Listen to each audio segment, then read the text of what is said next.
The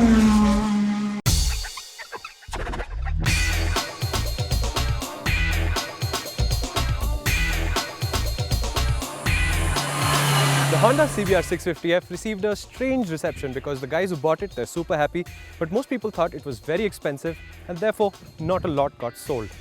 That though is the new one. That's 2018, new bodywork, this fantastic black color, LED headlights, minor changes to the engine, new suspension. Ooh, sounds promising, doesn't it? It should, because if you close your eyes and imagine what a Japanese inline 4-cylinder should sound like as you ride, the CBR650F soundtrack plays in your head. There's a smooth roar that builds to a muted wail at redline which sounds glorious from the saddle.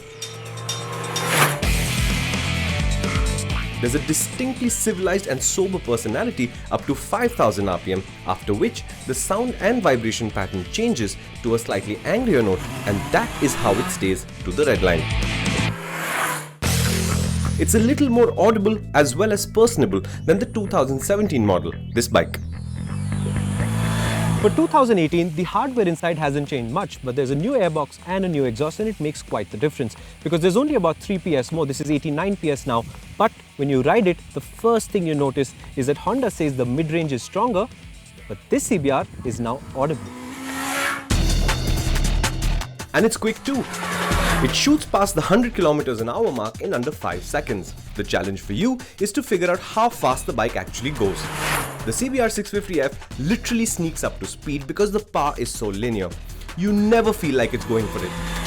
You keep hearing it and feeling like you're just about to hit the meat of the power band, especially after you get past about 6500 RPM. There's a small buzz before that, but then it just goes and meets the red line. This is quick, but it's also subtle. On the flip side, if you ride with moderation and calm, the CBR650F's economy will surprise you. But as you do all this, what you will discover is that the area in which the 2018 model has really made a big leap forward is in the engine.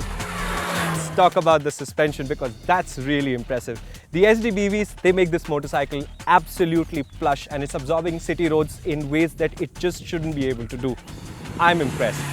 It's not like they have a lot of suspension travel though. It's not like you're going to take this thing off-road, but it just elevates the experience and makes you feel like this motorcycle will handle everything the world throws at it. That transforms it. I'm so happy.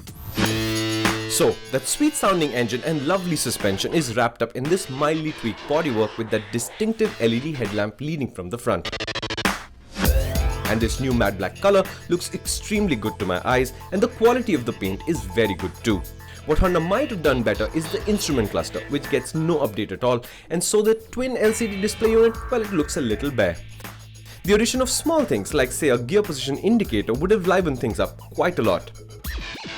But these small changes aside, the Honda model update is a shrewd one. It makes small changes, but it makes them count.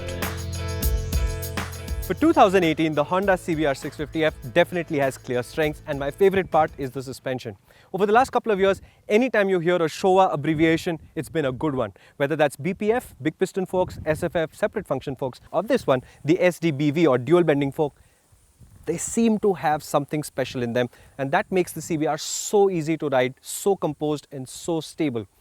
Unfortunately, at about 8.5 lakh rupees on-road Bombay, it's still an expensive motorcycle for the engine displacement, and it's still a little too gentle and a little too subtle, and not many people will like that in a new market like ours. But as Hondas go, middle displacement Hondas go, the CBR650F, solid choice.